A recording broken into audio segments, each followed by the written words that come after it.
Hi, my name is T. Williams. I'm in lab section W42, and this is my lab report for lab number 4 on oscillations. To begin, our experiment is concerning a oscillating spring mass system. So we have a tethered mass that is being held up by a spring, and then we are analyzing the motion after it is released. And the tools we're using are the tracker app and a glow script program to analyze the motion of the mass and then obtain our results. So on the left, the procedure, we have the video in the tracker app. We are using the axes with the pink kind of color right there.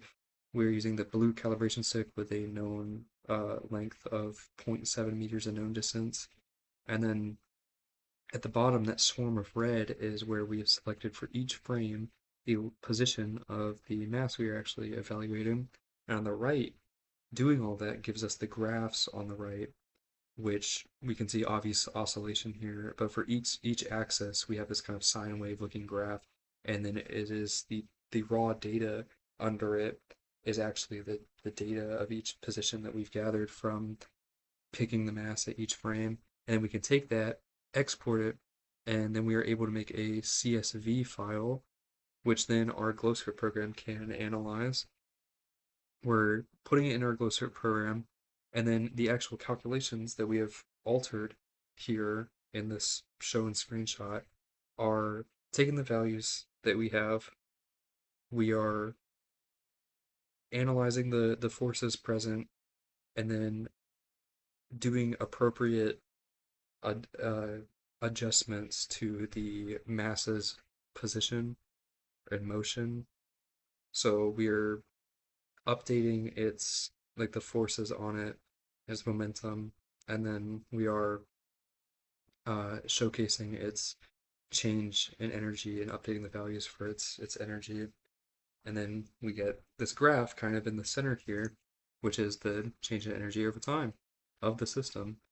And on the left, you can see the change, the difference between the model and experiment for each axis, which it looks very far off, which means that there's some kind of error present there.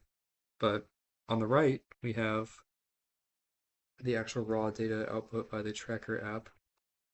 And then, is the energy principle satisfied?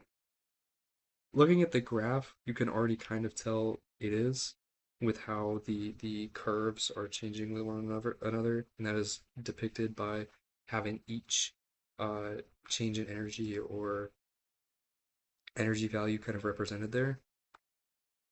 And then we can actually look at the program that we altered, and we could see each force directly affecting the different quantities of energy and how that all relates, and we can see the energy principle like kind of in play there. And then we could take estimates of the oscillation periods for each axis from the tracker app data, which we did, and each one of these values is the change in time between each peak on the graph or in the data. And for the average for the x-axis, we got 1.652 seconds, and for y-axis motion, the average was 1.5 seconds, which means that oscillation in the y direction, since that period is smaller, oscillation in the y direction is happening at a faster rate than oscillation in the x direction.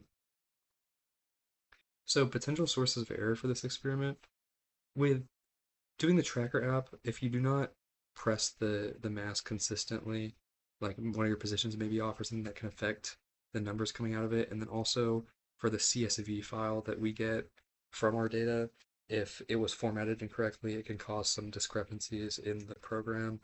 But then also any kind of calculation error that was present in the screenshot shown earlier where we actually edited the program, any of that can cause errors with the output.